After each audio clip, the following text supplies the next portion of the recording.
Hi, everybody. It's Bob Ost. It's Friday. It's February 20th. This is our 301st. Last week was our 300th anniversary. This is our 301st consecutive conversation about the arts and theater and different aspects of theater and producing it, being in it, writing it, um, being politically active in it. Just about anything. We talk about just about anything and everything. Been doing it since April 17th, 2020. It was a response to COVID. This started out as really a service to the community, and it's been a free event that we've opened our doors and welcomed people in since April 17th. People who didn't have any place to go during quarantine came here on Fridays.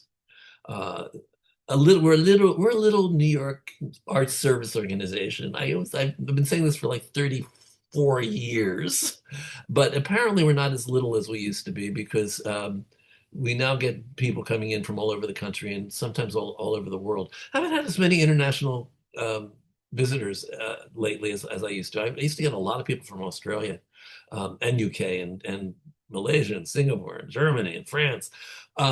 So we're here to do this basically because I believe in the importance of conversation.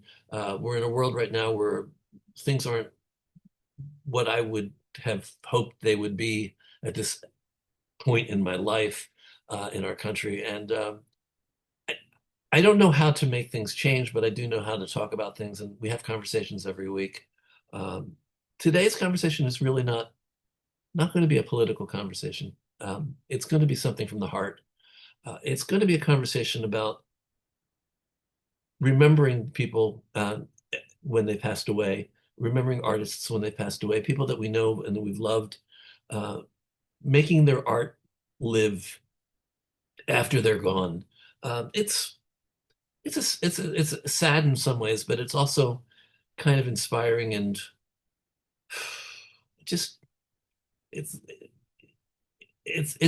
it's about something that I think is missing in the world right now, which is kindness and caring. Um, so I'm going to bring some people in who are keeping the flame alive. They're keeping the work of people that have passed on. They're going to get it up there and they're going to get it in front of people's eyes so that people can enjoy the work, which I know that these my guests believe in the work to begin with, but also it's nice to have the people that we've loved be remembered by so many other people. So we're going to talk about that, and it's going to be very it's going to be a sensitive, but it's going to be, I think, a very ennobling conversation. And I'm going to bring, let's do this one team at a time. Let me start with, let me start with Marilyn Chris.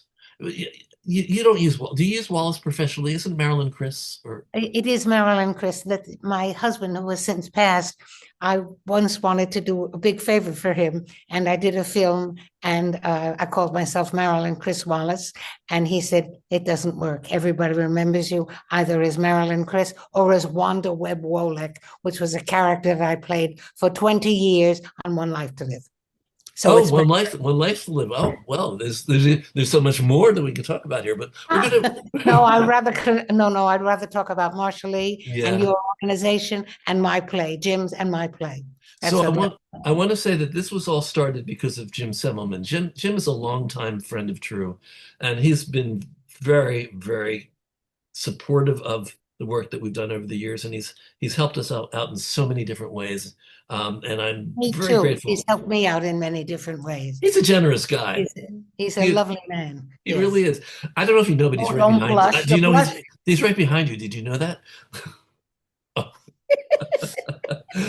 Yes. So, Jim, we thought we were talking about you and you wouldn't even know, but there you are. Look at you. So, Thank Jim, introduce yourself and tell us a little bit. The person that we're honoring now is Marsha Lee Sheiness, and she was also a very dear friend of TRU. Um, she not only did we know her as a playwright, we knew her as a massage therapist. you. Yes, yes, yes. And every year when we had our auction, she would always offer massages as an auction prize.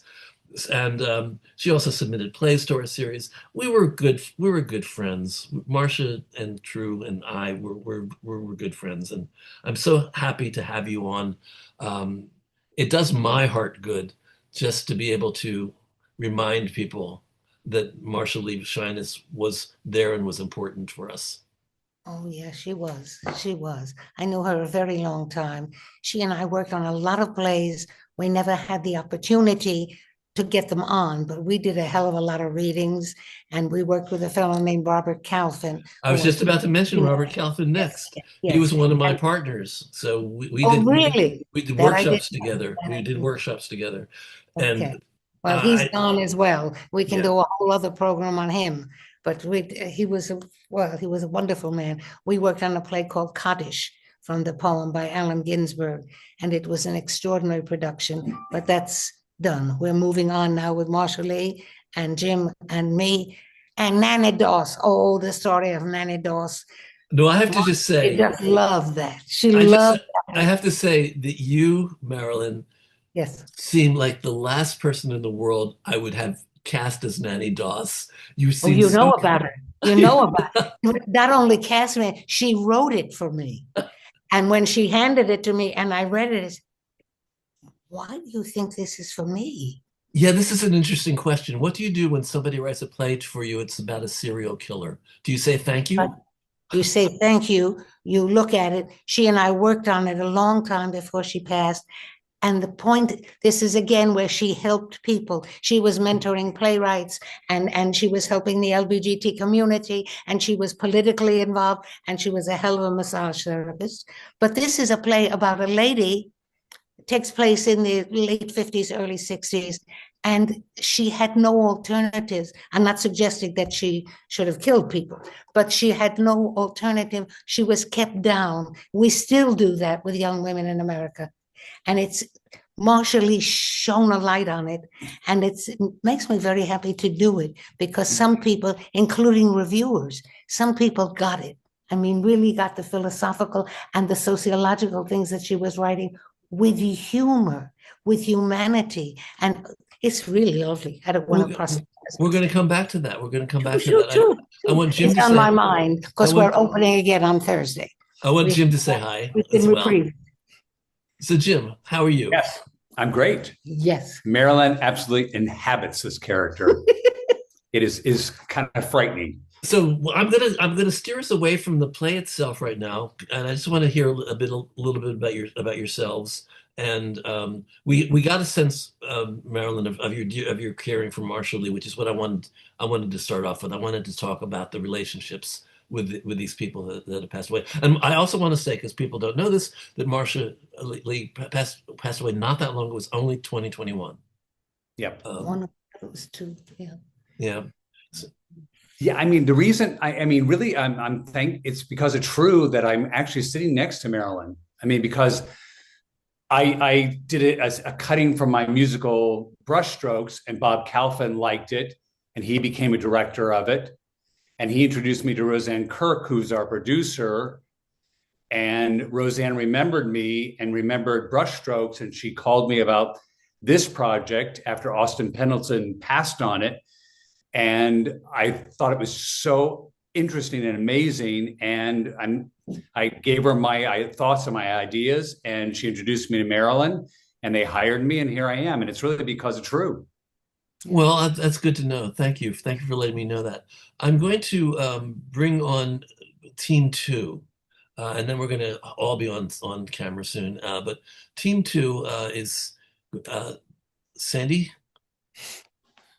Silverberg and director Dave Solomon.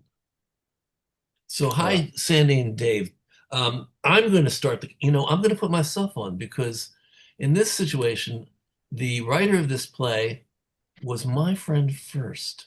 So there.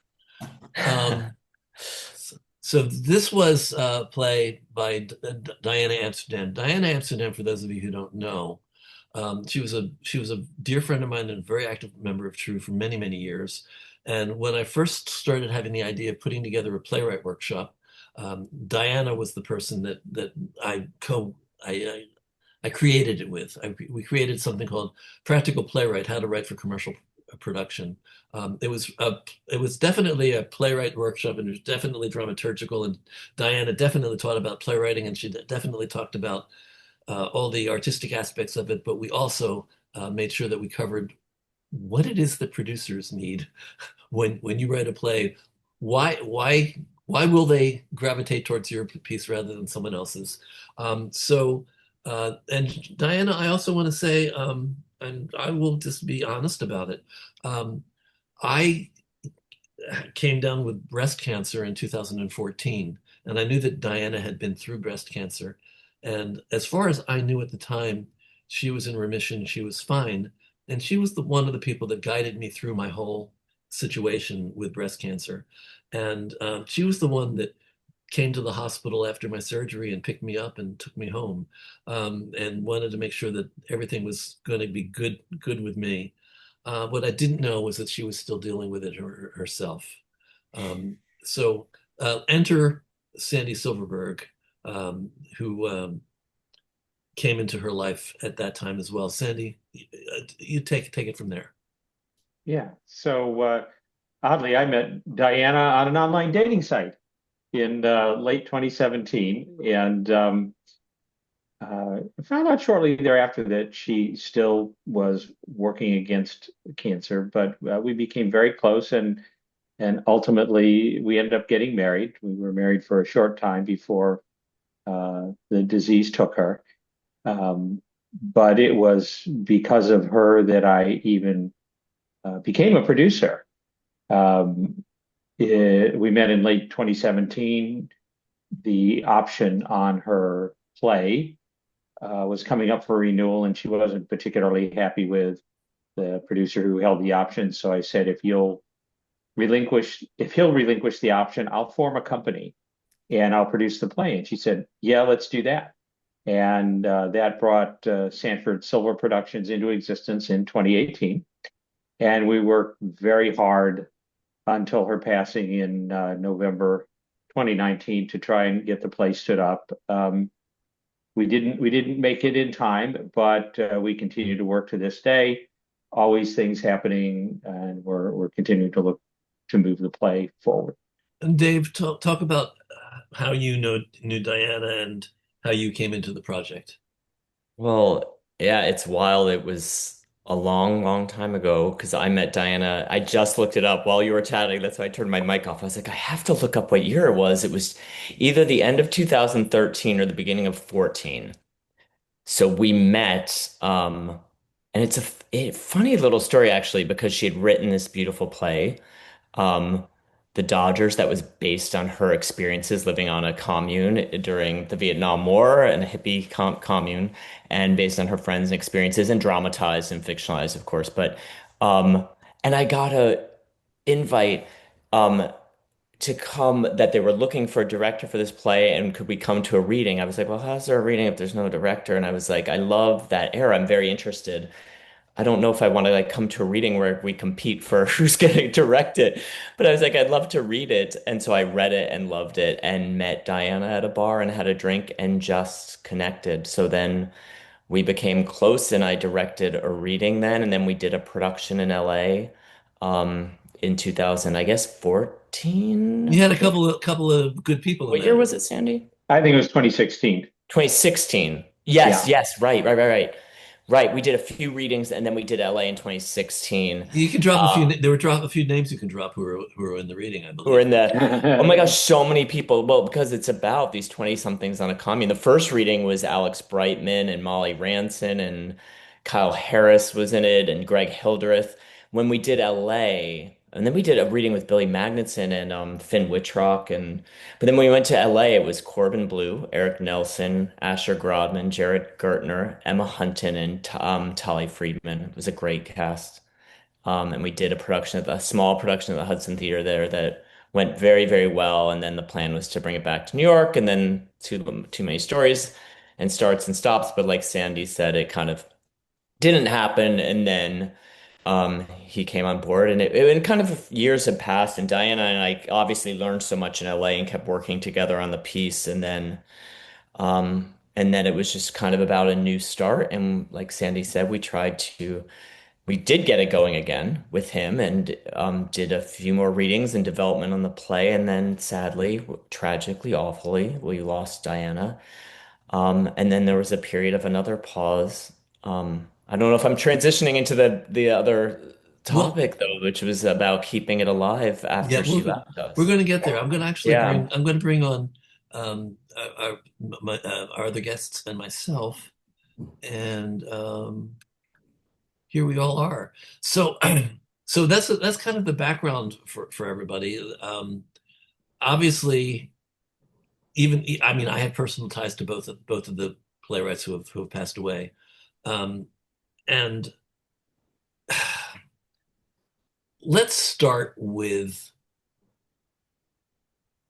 was there ever a moment where you weren't sure how to proceed with the play now that the writer was no longer there, or was no longer with us? That's for both of you. Let's start with Marilyn, because Marilyn, you were attached to. Wait, let me see if I got this right. You were attached to it before Jim came on, or were you Yes. all? I Yeah, was okay. attached to it because she wrote it for For me. me, yeah. And she and I were working on it without a director. And then at some point, Robert looked at it a little bit and what have you. But we kind of worked on it together, not knowing that we were looking for him. We've now found that out. And it had had the promise of a production in the Hamptons in 2013. And I couldn't do it because my husband was very, very ill. And I was taking care of him from 2013 to 2020 when he died. And the people in the Hamptons wanted to do it anyway and said, well, let's just do it with somebody else. And she refused. So it did not get a production in 2013 in the Hamptons, which might have helped with the progression of it. But it's done for her now. And it's done. I think she would have been very happy with it. And we were very lucky enough that her sister, Diane, allowed us to do it. And it's a wonderful production. So It's very small. that's the first thing that I would say we need to consider is what permissions are needed if Well, you're going to now do that she was something. deceased, it was, her heir that knew of me and that knew Roseanne, who is our co-producer. And she said, Marilyn, oh, do it, do it, do it. That's what Marsha Lee wanted. And so what happened was when my husband passed away, I was a basket case. And we'd been married 45 years, and I was not doing anything. And Roseanne kept saying, you got to do something. What do you like to do? What do you want to do? I said, well, I want to act. I want to eat. I want to cook. And I want to cook for people. And that's all I do. I don't ride a car. I don't ride a bike. I don't You pilot. want to come over to my place? Yes, okay. But so Just saying. she found this script. She'd had it on her computer because I did not work from 2013 to 2025. Yeah. 2025. One day I did a couple of days on a movie and I was not there. I was really with my husband. And she said, well, we got to find a play. And we looked at a number of plays and she had this on her computer. And I had already worked with Marsha Lee. We had worked together on it and it was almost ready to go, but not quite. And he became the missing piece of the puzzle. And he knew Marsha. And Robert Calvin. You say Robert Calvin became yeah, the yeah, other. yeah, yeah, Yeah, because Robert not only was a director, but he did work dramaturgically with people. I mean, he had a good yeah, but he dramaturg. did not with this so much. I mean, initially we started the three of us, and then he kind of fell off when we couldn't do the Hamptons, and he wanted to do it. So he kind of disengaged himself from this, and then he got very, very sick. Robert was very ill at the end, and we looked at it. We worked at it based on what she had told me she wanted in it, so that it wasn't like I said, oh, I could do this, I could do that. She and I had worked on it, and it was almost ready for the final piece of the puzzle. And we found it. So that was very nice. And I think she would have been very pleased because I have an idea of what she wanted. I still don't know why she wrote this for me. I mean, knowing who I am and who she is. Well, you know what? I People never probably. killed nobody. I was going to say well, let's, in case everybody doesn't know, that it's the story of Nanny Doss. It's called Giggling Granny. The giggling granny, The indeed. Giggling She was a mass murderer. And the newspapers coined that phrase and called her that. Yeah, that's how it came to pass. Because originally it was called the Black Widow or something. Yeah. It was called the Black Widow. And then she got this from newspapers. This is a true story. And it's a woman that we're not sure, but killed a minimum of 11 people. And the only one she was sent to prison for was the last one, the 5th. And they said, oh, she's so old, we don't have to try her again. Let's put her there for life so she doesn't keep doing what she does so well. And I think that Marsha Lee would have been very, very pleased. Well, I can't help but ask, is there any relationship between the character Abby and Martha in Arsenic and Old Lace? No. She's really. That's what comes to mind. No, she wasn't a nice old lady. She wasn't a nice old lady. Okay. No, she wasn't a nice old lady. She was a very interesting, complex character. And I don't know, regardless of how much information she gleaned and how much she researched it, she really got under this lady's skin. And it mattered to her because what it said to her was something that we don't have so much of now, but we still have it. We don't have it in, we have now Me Too, and we have the House for Abused Women, but it's still going on in this country. And she wanted to shine a light on that. And damn it, she did. It really did. So she used the character as a means of shining a light on more general women's issues. Women's issues, and it's very, very pertinent. And some of the reviewers actually got it.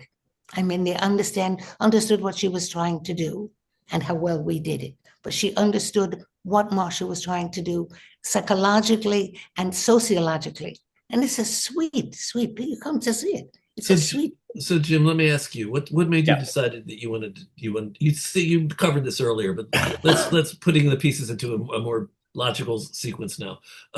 When did you decide that you wanted to come on board? And did you know you wanted to be the director? Yes. They had done a reading of it, and Roseanne had sent me a clip of the reading. And immediately I just was enthralled by it, by her performance, by the subject matter. It was a very, I thought, okay, this could be a great dark comedy. And they gave me the script, and we talked about it, and I made a number of adjustments, a number of cuts because it was too long. And with permission of Marsha's sister, we trimmed it, we tightened it up, and it's really about 70 minutes, top to finish, one act. And unless we get a lot of laughs, right? Then it could be 75, 80 minutes. Okay. We hope. And it just intrigued me, the whole psychology of this character and how we could make her lovable to an audience, even given what she did. That's a good one. Like, everybody loves a good serial killer. That's Dexter. Everybody loves a good psycho. Yeah. Yeah, really. So let's move back to Diana's play. It was originally called Dodger. The Dodger was Dodgers. The Dodgers, like The a group of Dodgers. people trying to dodge the draft. The Dodgers. And as we know, because this was when she was still alive, she realized that people were kept associating this play with baseball, and it wasn't helping it. So she was the one who came up with the way out, isn't she? Didn't she?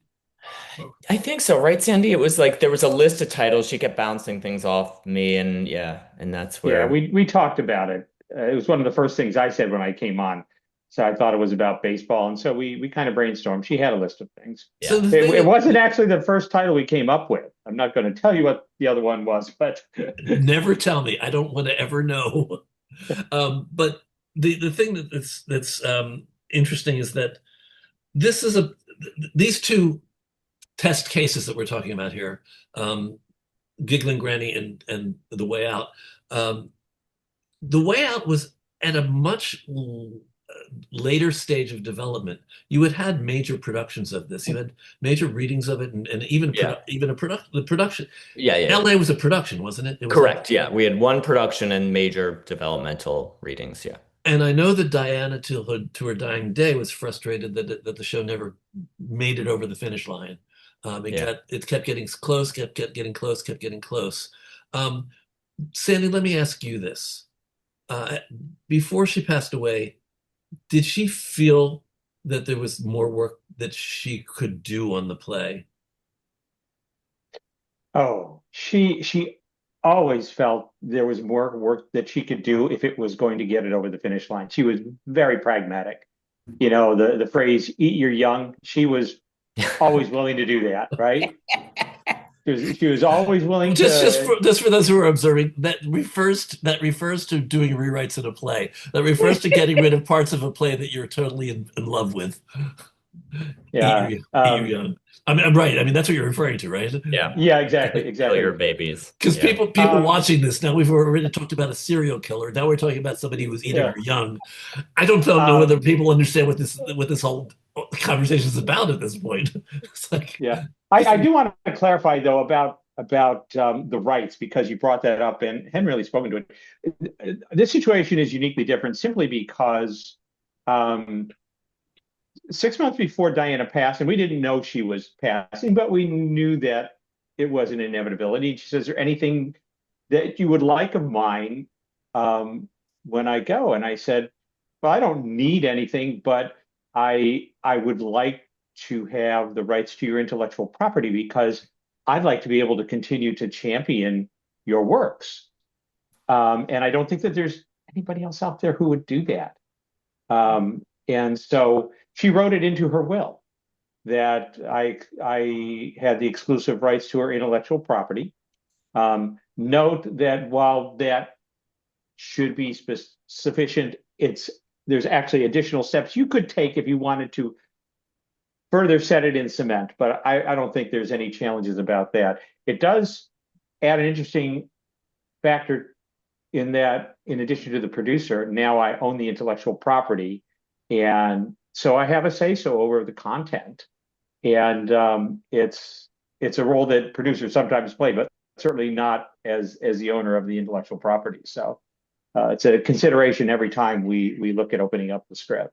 well, let's look at the relationship between you two, Sandy and Dave. Um, Yeah. I mean, obviously you have a common goal. You both believe in this play, and you both would like to see it succeed. That's not to say that it hasn't already succeeded. I want to actually be clear about that as well. It had a successful production, um, which also gets into the whole murky area of how do we define success. But let's just say that Well, I think for this, it was also that Diana wanted it to be in New York. And I think, just to say, Bob, I think it was like about getting in New York and then eventually getting the play licensed and having, because I think it is a great play that says a lot that, could be done in a lot of places and colleges would do and young people would do. So I think that was in my head, and I don't know if Sandy thinks, but for us anyway, that would be kind of the ideal for what Diana wanted and why it was important. We weren't done yet. It was so I like the, want to bring that up because yeah. for Diana in particular, not all writers understand licensing. Diana had several plays that were licensed, so she knew the importance of that. She understood that. It's what was the girls? What was the play about girls? Uh, oh, oh, yeah, no, Uh, anyway, yeah, I know what you mean too. it was actually that was also successful. She has some success with licensing of her plays. So to go back to your goal, Sandy and Dave, do you have the same goal? I'm not sure you probably do, but what would you say your goal is right now? um, yeah. No, the goal is to either get into a good developmental place or to stand up for production now in the city. The script has been tested. You can always continue, and there are always going to be things that you'd like to clarify, uh, create additional context. but we're close. Dave, you wanna continue? Yeah, and I think it was well the thing that you mentioned before, Bob, about how do you continue too, and that pause of like, what do we do? And again, what we did, there was a pause, but even at Diana's memorial, like Sandy, it was like it was such a big part of her life, and some of the people I met, some of the people who we, who were these characters were based on it, and I felt like entwined in this world with her because again, it was something like I was younger than her and hadn't lived during that time, but had been fascinated by that time. I had been in actually a production of Hair and like went into this big research period. And so I'd spent the time with her on it. Like she'd even written a TV version of this and she'd given me the Bible and I knew these characters in and out. Um, but there was, of course, that pause in a way to just grieve the loss of her. But even at Memorial, there was an energy towards like how important this story was, and I was part of her to continue. And then I don't remember the period after that so well, but during the pandemic when we got on Zoom and there was and I think Sandy, you kind of led a like, okay, what's next? And we put together a Zoom reading with some of the cast who had done it before because we were all in different places. Um, and then it was a conversation about, so there was still work to be done on a play. And I'm a writer as well. I had like plays. I actually just co-wrote something in London that I also directed and had some film stuff. So I'm a writer as well, and Diana had seen my stuff, given me notes, of course. Um, so we and had this developmental relationship. So I was like, am I the first one? And it felt weird, to be honest, like awful at first, like strange, like, but I was like, I know these characters again. I had the TV Bible. I like knew this world, but we'd done so many readings and you know what that means. It's like the discussions, the nights, like talking about it all and her doing rewrites and me and doing a production. Like we went through it all and designs and what we do differently this time. So I kind of was humbly like, I can take a crack at this, but if it doesn't work, I'm not going to be, offended if it's like we need to bring on someone else or it's not right. But I was like, I kind of know Diana's voice, and it was weirdly spiritual in a way to go into it and start getting the draft. And I literally felt, because again of our how close we had been and that notes back and forth, like I felt Diana like kind of over my shoulder in a way. Like it was kind of also magical. Like I felt like she was with me and I kind of did a pass at it, and then people, and Sandy especially, which matters most, was happy with it, and we all kind of started working forward. And so I've been doing kind of additional and like credit as additional material with it now, and now we're in a process too, of, we've been literally discussing things we learned from our last, reading, and then Well, changes we want to do, I then want to take jump it out and try and get a production. Yeah. I want to jump in and put a Yeah. Yeah. context Sorry. put in a context that people may or may not be thinking about.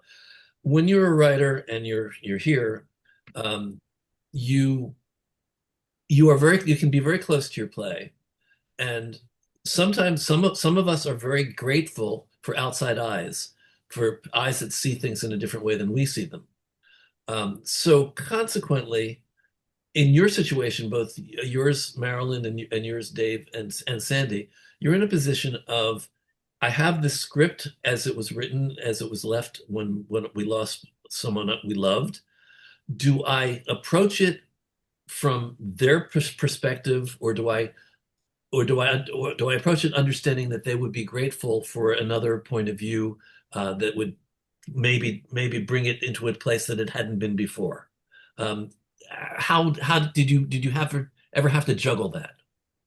I did a little bit because she and I had worked on it so much, and it was almost like we were doing it together. But then when he came on board, he seemed to have been there. And as you were talking now, the very first reading that we did, the first time ever out of my mouth entirely, we were at a studio for a casting lady named, what's her name? Irene Stockton. We were at her loft and we read it for, I don't know, maybe 10 people. And it was like, whoa, when do we do this?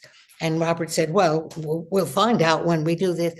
And shortly after we met, we were invited to a dinner at Irene's house. And it was like three or four of the same people, him and me and Roseanne and Irene. And it was like going back in time because he'd belonged at that first reading. And I didn't know he existed, nor did he know I existed or the play existed. But there was some kind of connection that was very extraordinary. And I think she would have been very fond of him and very pleased with what he did, because he made a great many changes and improvements and approached it as the new play that it was, as I did. I had her ideas in my head, but I took the ideas from him, and knowing that I think we both pleased her. There's basically a saying in theater, which is that plays don't get rewritten; they just get there's plays are never finished; they're just performed. Right. So, what happens because you're going into a run of this now? When do you open? Yes, we open on Thursday, the February 26th, at the Theater of the New City. You may learn new things about this being in this production. Are you prepared for incorporating them, or are you? Good man. Okay. Yeah, there we go.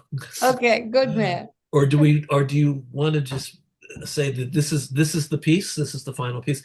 We all go through this. When do we stop rewriting? That this is the piece that she wrote, but if he came to it with new eyes, that had to be incorporated. But I think she would be very happy with this. I worked with her on another play, The Secondhand Smoke, which was adapted from a novel. I think that was a finalist in our series. Maybe. I don't know.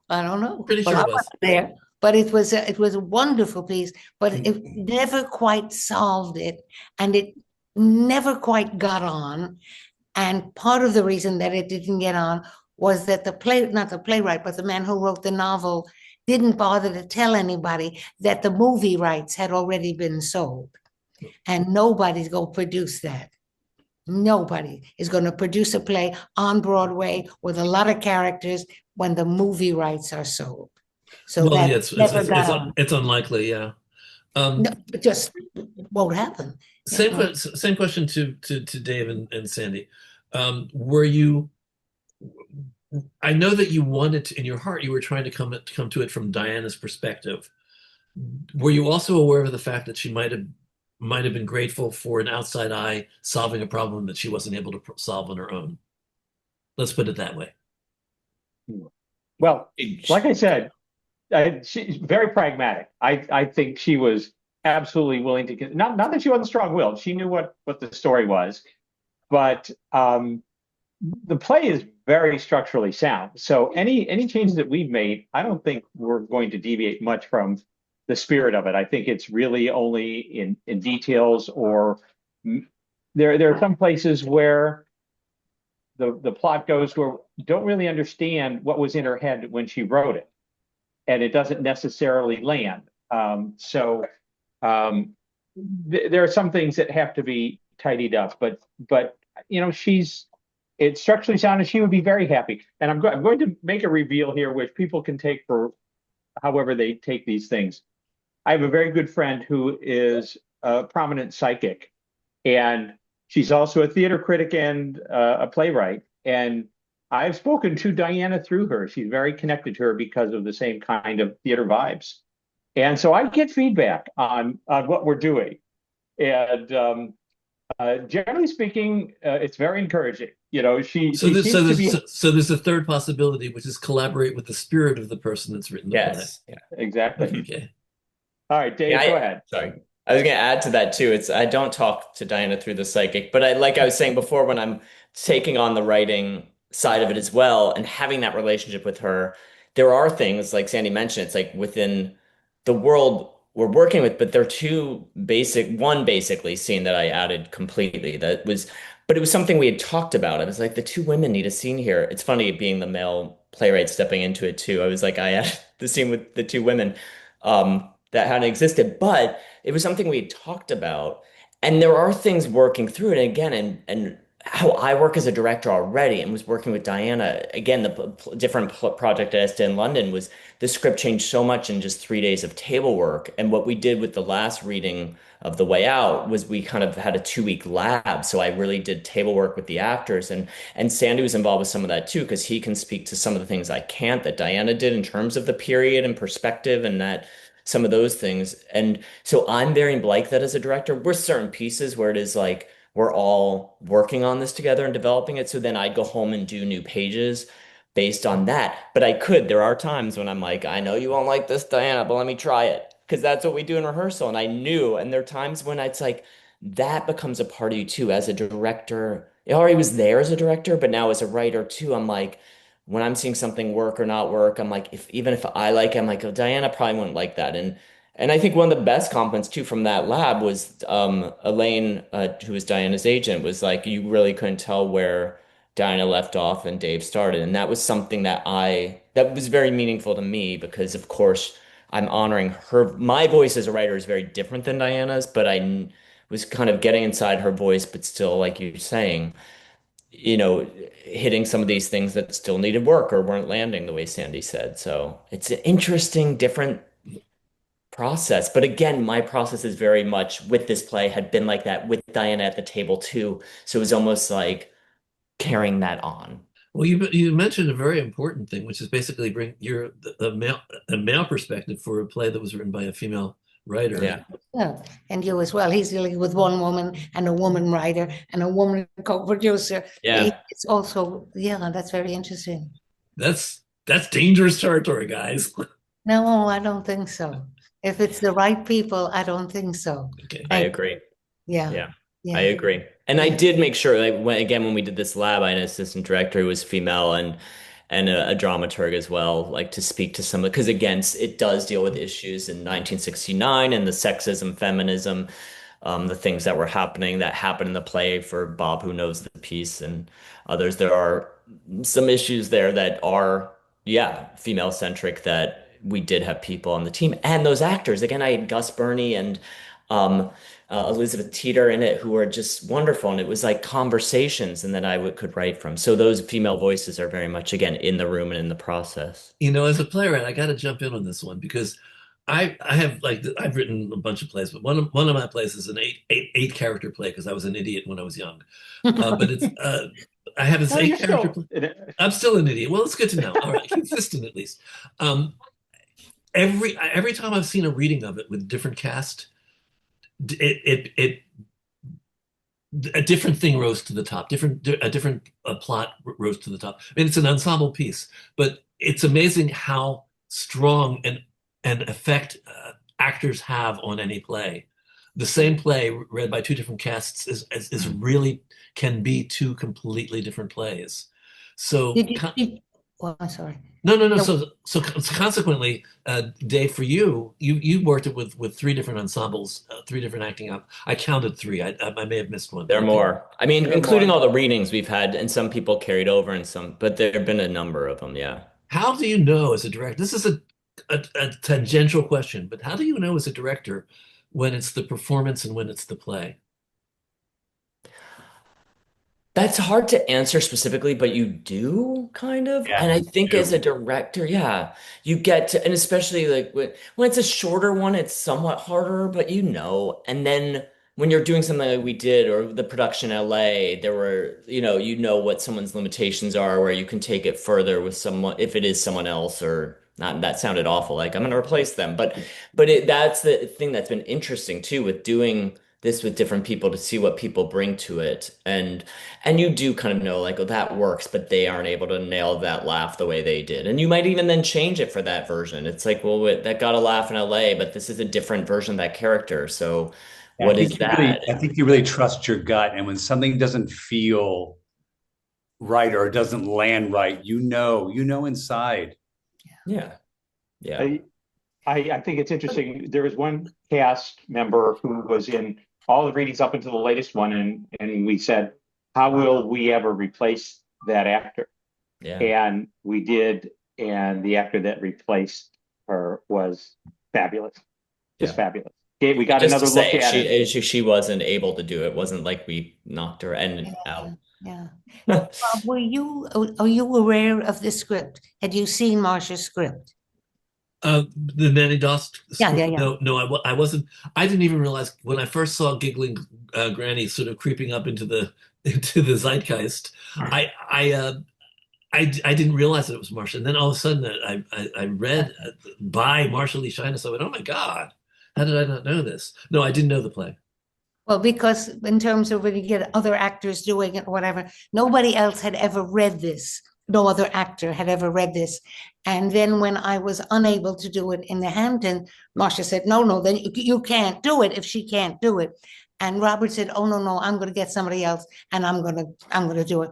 And our friend Roseanne sat in on some of the rehearsals, and most of what Robert did was to feed her what I had done. Oh gosh. Every actress loves that. Every actress loves that. And then when they went out to the Hamptons to start to do it, the lady was so repellent that they said, I don't want to hear her in my theater. So I was very lucky because it might have just been taken away from me. And I have to read you the little squib that they have here. Marsha wrote this, and I think we all know that this gives us a clue to what she wanted, and I think we've done it. The true story of Nanny Doss, the giggling granny, about the most mesmerizing, innocent, likable serial killer that you will ever meet. That's what she if you really are in the market for meeting serial killers, sure, I'll go for her. Well, I don't know any. So I know one that I would wish was around now with our political situation, but we won't go there. Yeah, really. We won't go there. Now, I would like to hire her. We have something we could have her do. There's probably an online dating site for that. Yeah. There's an online dating site for that. Oh my God. Let's all look, because we have a blueprint, so we can look at that. I want to remind the room that I always love comments from the room, and I love questions and comments. I haven't seen any go into the chat. Oh, and I haven't missed anything, have I? You have not. So, guys, does this bring in? Let me ask Lee, because Lee actually has some legal aspect of this that he understands. Could you come? Do you want to come on and talk a little bit about getting the rights to doing things? I mean, Sandy gave a very good explanation of why he has the rights to do it. Do you want to challenge him? No, I think he was spot on. I mean, it comes for authors who are deceased. It's going to be part of the estate or the will or any transfers before death of the rights in the show. So, in terms of how to get the rights, that would be the way to do it. Although it's actually very interesting because certainly in collaboration agreements, obviously collaboration agreement implies more than one author, right? Because need two to collaborate. There's a whole section about what happens if an author unfortunately dies or becomes legally incapacitated, or as I like to tell my clients, gets kidnapped to some faraway planet where they live happily ever after, but they need somebody to step into the void of making decisions for them. That's all covered in collaboration agreements.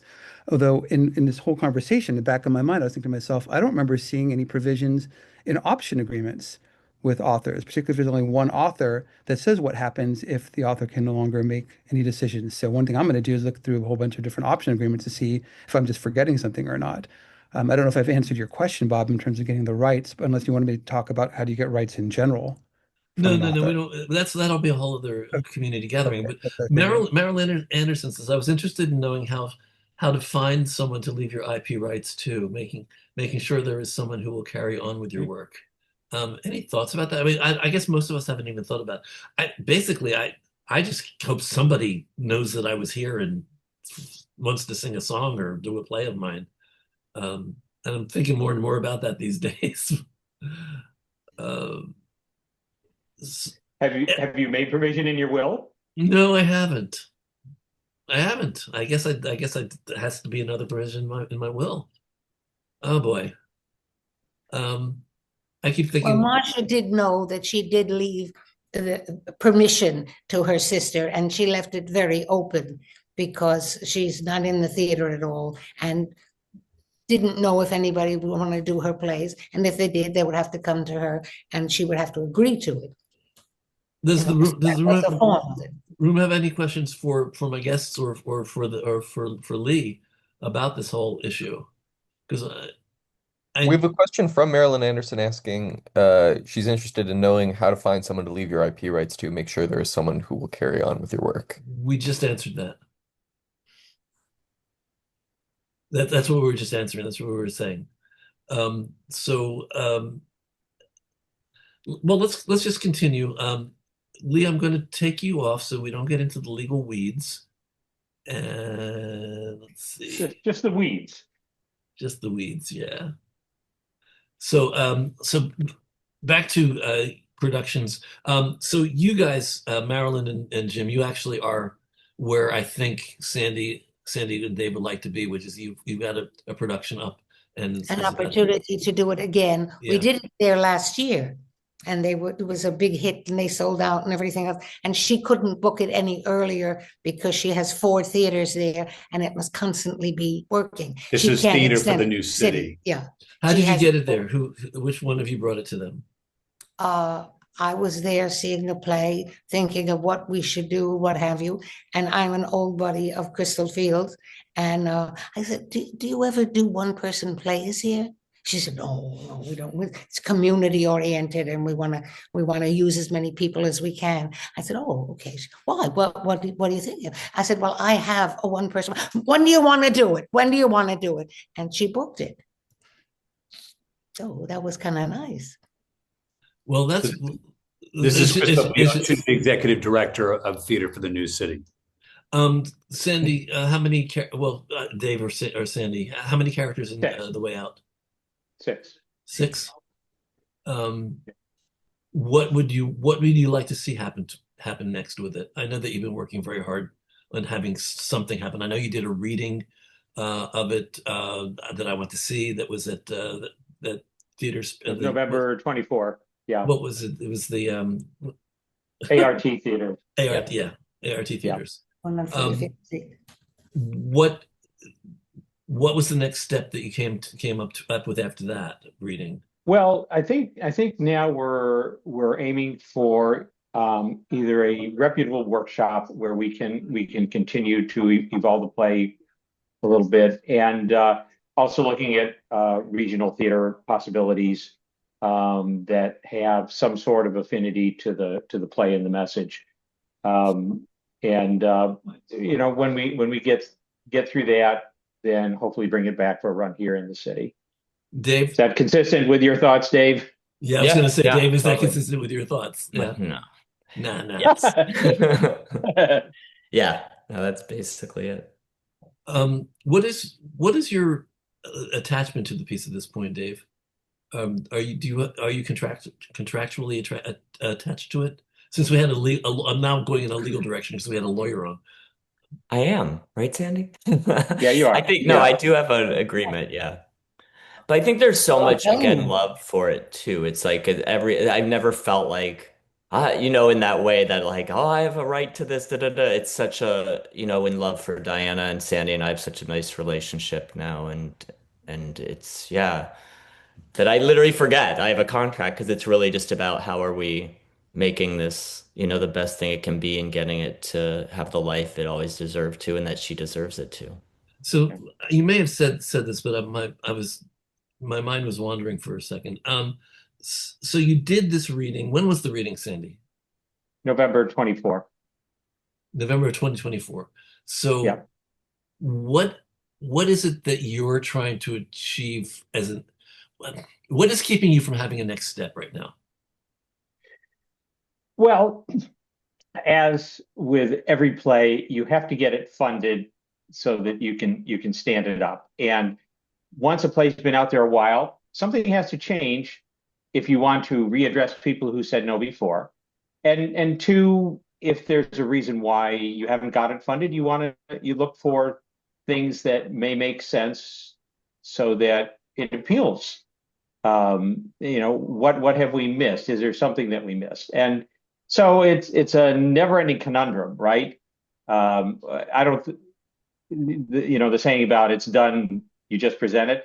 I don't think we're in an endless loop here, but every step we take is a means to an end, which is to get it funded so that we can bring it here and stand it up.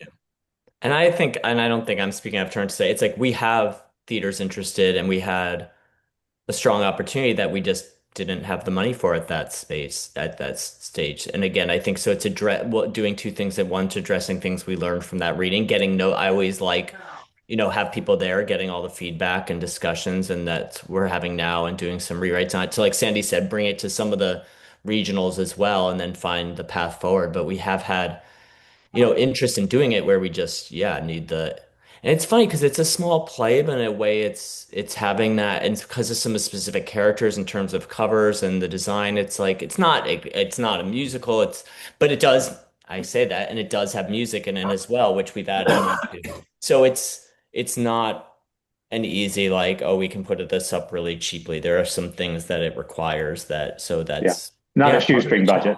And we're sort of in the same place. I mean, we're doing this again in hopes of attracting theater owners and producers. I mean, this is, it's a one character play. It literally has a desk and a chair and lights, a little light and some sound cues. Good. And that's it. So this is the most inexpensive, great product. We can go from restaurant to restaurant. Yeah, that's so great. That's the thing I just did in London. I mean, it's a bigger show than that, but it's 3 actors, and we were able to get it up quicker than we've gotten this play up. But it also had to do with there was some and Larry Lelly, who's producing that, is phenomenal. But there was a way to make it happen. That we're still finding and we've had, again, like the way out happened, and we did have it in LA. We've had steps, and right now it's like, it's just lining up the money and the right place and the right time, and hopefully, and we're getting, and Sandy's doing a great job. Yeah. The right person has to see it with a very big checkbook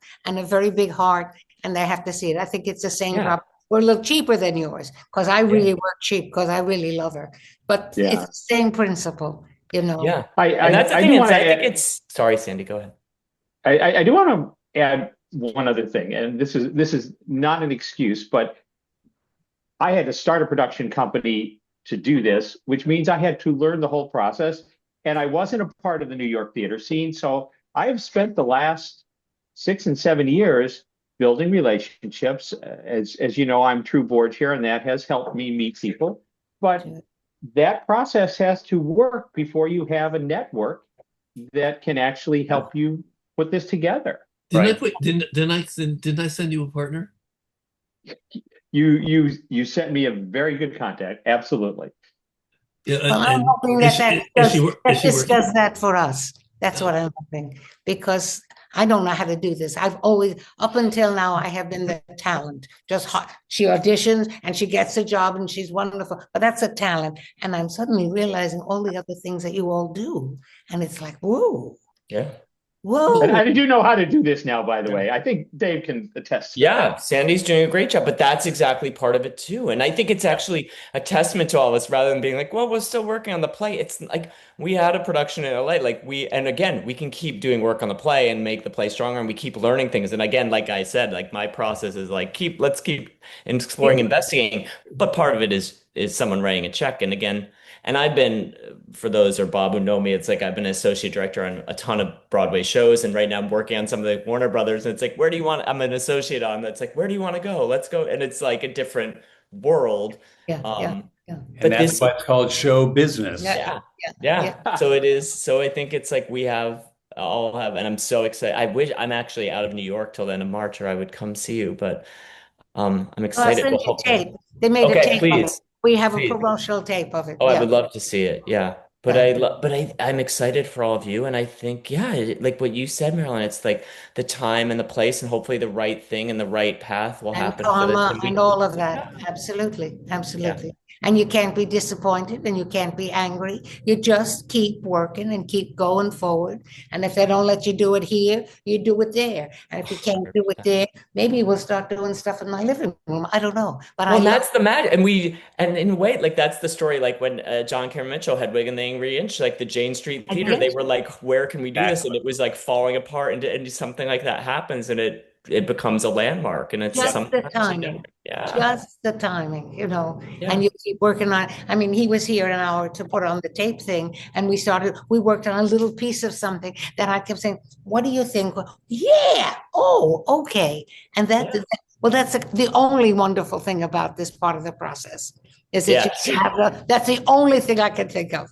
Yeah. And you know, you take what you can get. Yeah. And Well, it's I want to put in a word for for the writers and myself in the room, which is that um, if well, actually, the writers know this. I think we all wish that we could find somebody who would champion our work. And let's let's just put it out there that some of us would be very happy if somebody would championship our work before we leave. So it's we're a doing the thought. best we can now that she's left. Yeah. And really, I say Susan sometimes Crawford has a question, by and I the did way. it for her Was and I that? did it for my husband. Sorry. Yes, I was just saying Susan Crawford has a question. Oh, Susan Crawford. Okay.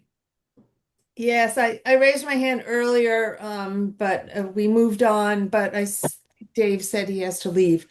And he referenced earlier a term that I'd never heard before, but sounds important, which was with the table readings, reworking with the actors. And is that something that's actually in equity rules, a point when one can do that? Or because there are these ever elevating developmental contracts. But I'm just curious what to call it and how to ask for it as a writer, as a playwright. As a playwright, I think it really varies on different for situation to situation. And I know it's like what you're speaking of, Susan, I think too, is that there's so many of the big musicals now, and like what happened with Hamilton and things where like the actors should have a right to some of the material, or you hear, those stories of like they help create in workshops. So some of the first workshop class should get a percentage of something or things like that. So that happens and that's more of a general manager question and producer question that I necessarily can't answer. But I know in most things like this level, it's really just an artistic collaboration. And like you know, I'm able to just say as a director, like I want to do this and this is, and with the actors, this is what it'll be. And and I feel like that happens on all levels with, I've been involved in big shows too, where someone comes up with a line and it's, you hear, that with Nathan Lane. I worked on something with David Hyde Pierce that he was like, he comes up with something and it becomes kind of property of the writers in a way. And I think it just varies case to case. And I know on the bigger projects, it is becoming a thing and that I can't speak to in terms of contracts and how that is negotiated with actors doing the workshops that or like a pre-Broadway workshop. I think on this level though, it's really just a conversation of, with that and and the actors don't usually in this case have a contract that's like I own some of this pop property, but you're entering a developmental stage piece where you as an actor want to contribute and Well, you I know couldn't work for the other production they had because the playwright didn't want her and the owner of the theater didn't want her. But when you do a one-person show, he will call me at 7 o'clock or 9 o'clock. What do you think? What do you think? What do you think? And I will call him and say, what do you think? What do you think about this? yeah. We can't do 5 minutes, take 5 minutes off. We're in the middle of something. So we'll just sit here by ourselves and we'll figure things out. Well, you have to take a break or it's a lunchtime or Yeah. you don't have to Yeah. do that with a one-person thing. Well, I'd scheduled it, and then John just wrote something, which, yeah, I believe DG insists that lines created during rehearsal belong to the writer. I think that is what it is. And I know I've had contracts as an associate director too, where it's like your ideas and things are property of the director and stuff. But I think, yeah. But again, to what Marilyn, you're saying, yeah, like it depends on the piece too. But with this, I literally said we're going to take 3, 4 days to sit around the table and like talk through these scenes, talk about the period, because we had a longer rehearsal period that was about developing the play and not just like we have to get up on its feet in 2 days. So I think and you had 6 people and you're getting yes, different schedules at 6 different times and oh no, I didn't want to do that line this way. But this is a separate situation. totally, yeah. I had a number of them where I've done one-person plays years ago, and I've generally been very lucky that I'm with people that are in the same mindset because I wanted a stage manager on a little thing on 42nd Street, and it's time for a break. We have to do a break. It was a one-person show. I said, go break, go pee, do whatever you want to do. We have things to do here. Yeah. I Don't just call equity and don't Yeah. tell them I said it. But I don't know if did we answer Susan's question? Does that kind of answer what well, you were asking? I want to say something else about this. Sorry, Bob. Basically, I think that it's important, and it's not done very often. It's important to set the rules up front. Basically, in a rehearsal, I think somebody should say, if you come up with a great line and the writer decides to use it, do you expect to be credited for it? I mean, there's got to be a way of getting around this, because there's so many petty fights that get started over I think all that this can stuff. start a fight though too. I think it's kind of again like what John said. I think it's implicit in the rules unless you have, and if you're an actor coming into something like a Nathan Lane or someone who's gonna, then you will ask for that ahead of time. Then what you say in the first rehearsal is according to drama guild rules, the writer may be open to changes, but the changes that happen in the script belong to the writer. I mean, somehow or other, people have to have an understanding of it, because otherwise it's just the Wild West. Everybody just, I mean, there've been situations where dramaturgs, where directors have done dramaturgy, and it was never set up at the beginning that the dramaturgy was another function of the director. So the director expected compensation for it. This happened dozens of times. So it's all about setting the rules at the beginning. I think you have to have an understanding when you go into it. I expect a director to make dramaturgical input to a play. Now the question is, does the director expect to be compensated for that? And that becomes part of your deal. Like, and I have projects I've developed that it is part of my deal that I will have that because I've developed it to the degree where it's like, yeah, I've helped shape the writing and this and that. And then there's some that and I know for the people I've been an associate to as well, it varies on project to project. And that is part of my contract, which is this one, I'm really just a director and I will contribute, but I know that it's just not in my contract to get a piece of it. There's others that I've been with for a long time that's like, yeah, you get a piece of that too. All right. Well, I think we've covered most of it. Was there something that you wanted to cover, Jim and Marilyn, that we didn't talk about?